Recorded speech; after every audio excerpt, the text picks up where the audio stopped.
और ममता राकेश जी और सुबोध राकेश जी, जिन्होंने ये घिनौना कार्य किया है, समाज की एक बेटी को, दलित की बेटी को खुदगर्जी यानी कि अपनी बेटी को बनाने के लिए, अपनी बहन को बनाने के लिए, अपनी भतीजी को बनाने के लिए उन्होंने जो शिकायत कर रखी है उसका जवाब गलत तरीके से दिलवा करके करुणा कर्णवाल को सस्पेंड कराया है। ब्लॉक प्रमुख करुणा कर्णवाल ने भी अभी कुछ समय पहले अपने तौर पर आरोप लगाए कि वो जबरदस्ती सभी कागजों पर साइन करवाने का काम करते थे। अब जब वो बेटी खुद काम करने की स्थिति में आई और उसने यही कहा था, यही उसका कसूर था कि मैं स्वयं काम करूंगी, अपने कार्य स्वयं देखूंगी, ये बात देशराज कर्णवाल को भगवान गुजरी और उस दोगले आदमी ने घटिया राजनीति करते हुए भाजपा की सरकार के द्वारा ब्लॉक प्रमुख करुणा कर्णवाल को निलंबित करवाने का कार्य किया। घटिया हरकत करा के देशराज कर्णवाल ने एक बात और साबित कर दी है कि समाज के अंदर उसके पास एक ऐसा भी व्यक्ति नहीं है, एक भी व्यक्ति ऐसा नहीं है जो समाज में अपनी पहचान रखता हो। और सुबोध राकेश और राकेश परिवार के ऊपर जिस प्रकार से उसने घटिया आदमी के माध्यम से उंगली उठाने का काम किया है, निश्चित रूप से मैं कहना चाहता हूं कि बहुत घटिया हरकत देशराज कर्णवाल की है।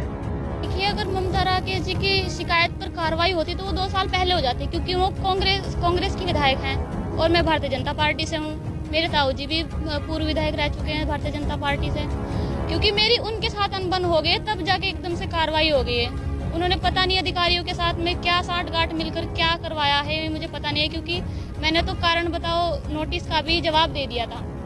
15 दिनों के अंदर भी मैंने जवाब दे दिया था वहाँ पे। ममता राकेश जी और सुबोध राकेश जी, जिन्होंने ये घिनौना कार्य किया है, समाज की एक बेटी को, दलित की बेटी को खुदगर्जी यानी कि अपनी बेटी को बनाने के लिए, अपनी बहन को बनाने के लिए, अपनी भतीजी को बनाने के लिए उन्होंने जो शिकायत कर रखी है उसका जवाब गलत तरीके से दिलवा करके करुणा कर्णवाल को सस्पेंड कराया है। और ये किसी से छुपा नहीं है कि ये राकेश परिवार कोई ऐसी पार्टी नहीं जिसके साथ दगा नहीं किया, कोई ऐसा संगठन नहीं है किसी के साथ दगा नहीं किया। पिछली बार जब नगर पंचायत के चुनाव थे तो ममता राकेश कांग्रेस की विधायक और उन्होंने सत्यपाल मास्टर को सुबोध राकेश के साथ मिलकर के हराया। और इस बार फिर मैं सुबोध जी का तो नाम नहीं लूंगा क्योंकि ये विषय मेरी पार्टी का है, वो विषय मेरी पार्टी उसका जो है जवाब संज्ञान लेगी। लेकिन सबको पता है कि किस तरह से वहां पर धोखा हुआ है। हर तरह से करुणा कर्णवाल को अपने फेवर में लेकर के उस लड़की को, क्योंकि वो लड़की इतनी नॉलेजफुल नहीं है, इतना ज्ञान उस लड़की को नहीं है, उससे गलत जवाब दिलाया ताकि वो सस्पेंड हो जाए। गलत तरीके से जो प्रधानमंत्री आवास है उसका गलत तरीके से उन्होंने उसको दान पात्र में दिलवाया। तो इस तरह से उस लड़की से वो गलत काम करा रहे हैं ताकि वो लड़की नियमानुसार कानून के शिकंजे में फंसे और वो प्रमुख के पद पर ना रहे। और ममता जी देख रही हैं, ये सवाल आप ममता जी से करिए कि उन्होंने क्यों शिकायत की, उन्होंने शिकायत वापस क्यों नहीं ली, या वो सार्वजनिक रूप से माफी मांगे कि मैंने जो ये धोखा दिया है, ये धोखा अगर नहीं दिया है तो सार्वजनिक रूप से मेरे से डिबेट करें। किसकी शिकायत है? ममता राकेश की। किसकी शिकायत है? उनके द्वारा दिए गए सभासदों की, मेंबरों की, बीडीसी सदस्यों की। ये सब उजागर हो जाए। ये नूरा कुश्ती जो वो लड़ते थे, ये जो नूरा कुश्ती लड़ते थे वो सब ने देख ली, आपने भी देख ली। जब कांग्रेस का विधायक वो कांग्रेस का नगर पंचायत अध्यक्ष जीत कर आता है, वो सब ने देखा है, उस पर मैं कोई कमेंट नहीं करूंगा। मेरी जीरो टॉलरेंस की सरकार है, जीरो टॉलरेंस की, चाहे वो भारतीय जनता पार्टी का व्यक्ति हो, चाहे भारतीय जनता पार्टी का नेता हो, कोई अधिकारी हो, कर्मचारी हो, जो नियमों में फंसेगा वो बख्शा नहीं जाएगा। नतीजा नहीं, वो भतीजी है, उसे वो भतीजी है, भतीजी थी, भतीजी है। आपने कई आरोप लगाए थे आपने इस दौरान भी? नहीं, मैंने कोई आरोप नहीं लगाया और ना ही लगाऊंगा। आरोप अगर मेरी भतीजी लगा रही है तो वो मेरी भतीजी है, उसके आरोप जिस दिन वो बैठेगी मेरे साथ वो सारे आरोप निराधार होंगे। अभी तक बैठे नहीं आप दोनों? अब वो तो उसका काम है बिटिया का। क्षमा बढ़न को चाहिए, छोटन को उत्पाद। राकेश, सुबोध राकेश, उनका पूरा परिवार जब उस लड़की से प्रेस वार्ता करी। एक तरफ सुबोध राकेश की भतीजी बैठी थी, एक तरफ सुबोध राकेश की बेटी बैठी थी। ममता राकेश और सुबोध राकेश उसको प्रेस वार्ता को डील कर रहे थे जो ज्वाइंट रूप से। प्रदेश उपाध्यक्ष के खिलाफ बयान देना, प्रेस करना और बार बार नियमों का अनुशासन तोड़ना, ये पार्टी का विषय है। देशराज जी भगवानपुर में कमजोर पड़ गए हो? देशराज कणवाल, रोक लगे आपसे? देशराज कणवाल संसार की सबसे बड़ी पार्टी का एक सदस्य है, प्रदेश का उपाध्यक्ष हूँ, वो संसार की सबसे बड़ी पार्टी है। मोदी जी की टीम में हूँ। और जो कह रहे हैं ना भगवानपुर, उन्होंने कहा कि भगवानपुर सुरेंद्र राकेश जी का है, ममता राकेश का है, कलीराम राकेश का है, वो भूल जाएं। आज मेरा जब ये इंटरव्यू, जब ये डिबेट वो सुनेंगे तो वो भूल जाएं ये जो भगवानपुर है ये भगवानपुर की जनता का है। ये भगवानपुर कलीराम राकेश का, सुरेंद्र राकेश का, ममता राकेश का, सुबोध राकेश का, अभिषेक राकेश का कहाँ है? कहाँ है? जब 2000 में मेरी पत्नी के सामने ममता राकेश, सुरेंद्र राकेश उस समय ब्लॉक प्रमुख थे, चुनाव लड़ी थी तो जमानत नहीं बची थी, जमानत। और उसमें जो बीडीसी सदस्य हमारी भतीजी लड़ी थी तो उसमें उन्होंने कितना विरोध किया दोनों ने मिल करके, लेकिन हुआ क्या? उस समय वो बसपा में थे। अधिकार सीज किए गए हैं तो वो अधिकार सीज 3 मेंबर करेंगे। अभी अधिकार ही तो सीज हुए हैं, हटाई थोड़ाई गई है। बहाल कराएंगे आप उसे? बहाल कराएंगे, बहाल कराएंगे, बिल्कुल बहाल कराएंगे। और बहाल कराने के लिए अगर नियम में होगा तो बहाल होगी और नियम में नहीं होगा तो नहीं होगी। ये तो जो नियम है। इस वार्ता का विषय यह है कि जिस तरह से एक पूर्व विधायक द्वारा हम पर क्या बल्कि राकेश परिवार पर अनर्गल आरोप लगाए जा रहे हैं कि दलित समाज की बेटी के साथ इस तरह का व्यवहार किया गया। दलित समाज की बेटी को लोग के पद से हटवाने में राकेश परिवार ने छुरा भोंका है दलित समाज की बेटी के बेटी। तो मैं ये कहना चाहती हूँ इस संबंध में, जैसा कि आप सभी मीडिया के साथी सभी मौजूद थे जब 21 अप्रैल 2023 में लोग भगवानपुर के सभागार में बीडीसी की बैठक का आयोजन किया जा रहा था। और उस समय लोक प्रमुख करुणा करवाल के तत्वावधान देशराज कणवाल द्वारा सभा का संचालन किया गया, जो कि अनाधिकृत रूप से था, क्योंकि देशराज कणवाल पूर्व विधायक हैं और उन्हें उस सभा में बैठने का भी अधिकार नहीं था। वो मंच पर बैठे थे और सभा का संचालन कर रहे थे। लोक प्रमुख करुणा कणवाल उस समय चुपचाप बैठी रही, जबकि खुद लोक प्रमुख करुणा कणवाल ने भी अभी कुछ समय पहले अपने तौर पर आरोप लगाए कि वो जबरदस्ती सभी कागजों पर साइन करवाने का काम करते थे। अब जब वो बेटी खुद काम करने की स्थिति में आई और उसने यही कहा था, यही उसका कसूर था कि मैं स्वयं काम करूंगी, अपने कार्य स्वयं देखूंगी।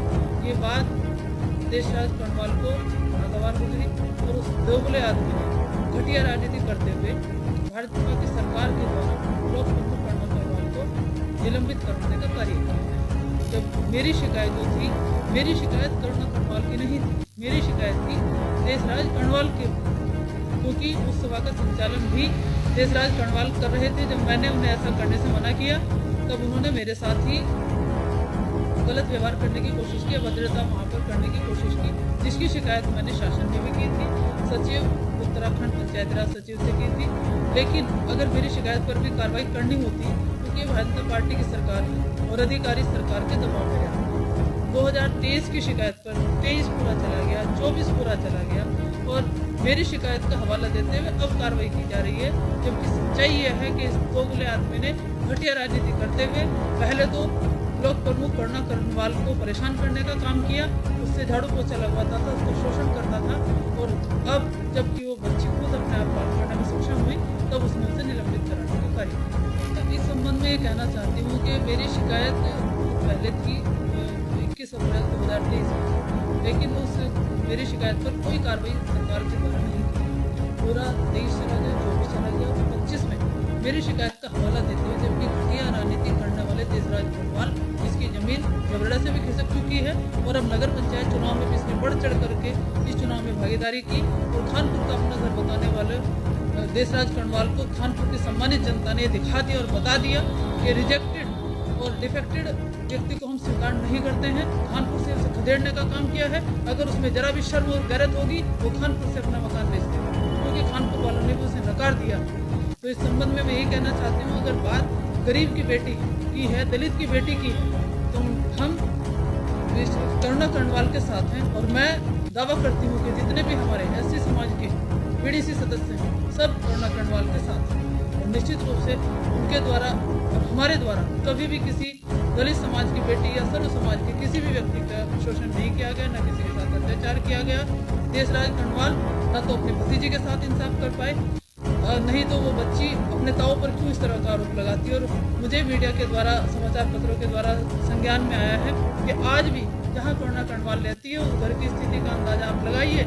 एक साधारण व्यक्ति का मकान इस तरह का नहीं होता।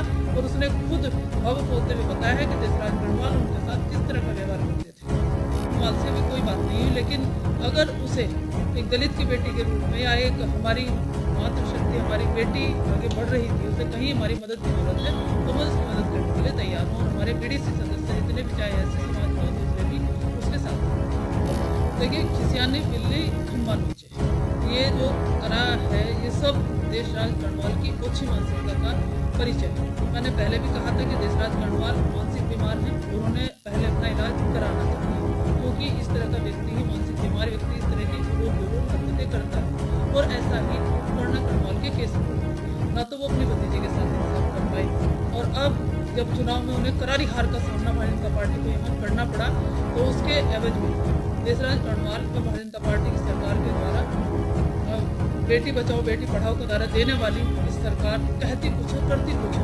और उसी के परिप्रेक्ष्य में आज एक दलित की बेटी करुणा करणवाल को भारतीय जनता पार्टी की सरकार में निलंबित करने का कार्य। आज ये घटिया हरकत करा के देशराज करणवाल ने एक बात और साबित कर दी है कि समाज के अंदर उसके पास एक ऐसा भी व्यक्ति नहीं है, एक भी व्यक्ति ऐसा नहीं है जो समाज में अपनी पहचान रखता हो। और सुबोध राकेश और राकेश परिवार के ऊपर जिस प्रकार से उसने घटिया आदमी के माध्यम से उंगली उठाने का काम किया है, निश्चित रूप से मैं कहना चाहता हूं कि बहुत घटिया हरकत देशराज करणवाल की है। अगर उसके अंदर हिम्मत है तो खुद सामने आए, खुद आरोप प्रत्यारोप की बात जो कर रहा है खुद आगे करे। इस प्रकार के व्यक्ति को जो ना कहीं धरातल पर है, ना कोई उसकी पहचान है, ना कोई सिस्टम है, मैं पूछना चाहता हूं, ये जो बाइट में अपनी बोल रहा है, पढ़ के बोलने का जो प्रयास कर रहा है, जो देशराज ने उसको लिख के दिया वो पर्चा, उसके आधार पे भी वो ठीक ठाक नहीं बोल पा रहा है। मैं पूछना चाहता हूं कि वो पैरवी किसकी कर रहा है। वो अपने आप को समाजवादी पार्टी का प्रदेश अध्यक्ष बता रहा है। वो घटिया आदमी प्रदेश अध्यक्ष का चपरासी बनने लायक नहीं है। वो अपने आप को प्रदेश अध्यक्ष बता के मीडिया के सामने बैठा है। और मैं पूछना चाहता हूं कि वो पैरवी किसकी कर रहा है। वो करुणा करणवाल की पैरवी कर रहा है, वो यहाँ के नगर पंचायत से जो हमारा भारतीय जनता पार्टी का प्रत्याशी था उसकी पैरवी कर रहा है, या देशराज करणवाल की पैरवी कर रहा है। करना क्या चाहता है ये बात भी उसकी बाइट में समझ नहीं आ रही है। तो निश्चित रूप से मैं कहना चाहता हूं कि ऐसे लोगों को, पार्टी को ऐसे लोगों का संज्ञान लेना चाहिए। जिस प्रकार से घटिया हरकत देशराज करणवाल यहाँ पर कर रहा है और जिस प्रकार से उसने अपनी बेटी के साथ, समाज की बेटी के साथ ये गलत दुर्व्यवहार किया है, उसका संज्ञान समाज के लोग ले रहे हैं। और निश्चित रूप से आने वाले समय में देशराज करणवाल को समाज में बैठने की भी जगह नहीं मिलेगी। इस प्रकार की स्थिति आज समाज के अंदर उस व्यक्ति की हो गई है। और मैं कहना चाहता हूं संगठन के भी अपने सम्मानित नेताओं से कि ऐसे घटिया लोगों से जो पार्टी की छवि खराब कर रहे हैं, पार्टी की व्यवस्था को पूरी तरह से खराब करने का काम कर रहे हैं, ऐसे नेताओं का संज्ञान लेते हुए उन पर कार्रवाई होनी चाहिए। गलत है और इसके जिम्मेदार सिर्फ और सिर्फ मेरे ताऊ जी, मेरी ताई जी हैं।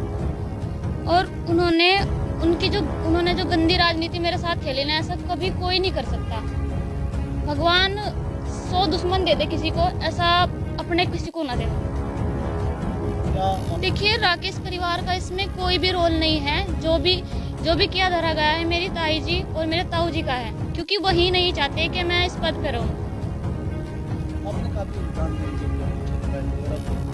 मैंने उनकी बात नहीं मानी, इसलिए कार्रवाई हुई है। क्योंकि देखो, वो मेरे को दबाव बना रहे थे गलत साइन करने के लिए। मैं ऐसे कैसे साइन कर देती, क्योंकि मुझे तो सरकार ने जिम्मेदारी दी है ना काम करने की, भाई अपना काम अच्छे से करो। तो मैं ऐसे काम करती तो भाई सरकार तो मेरे से सवाल पूछेगी, तो भाई मैं क्यों कर दूं उनके कहने से साइन।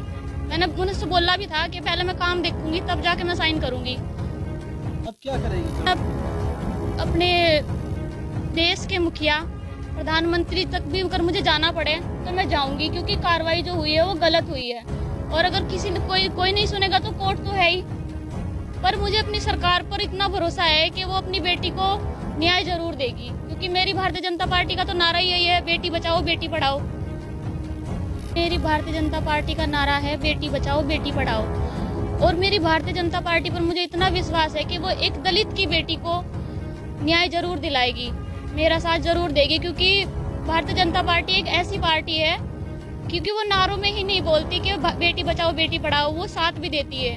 और मुझे इतना पूरा विश्वास है कि वो अपनी बेटी का साथ देंगे, उस पर विश्वास जताएंगे।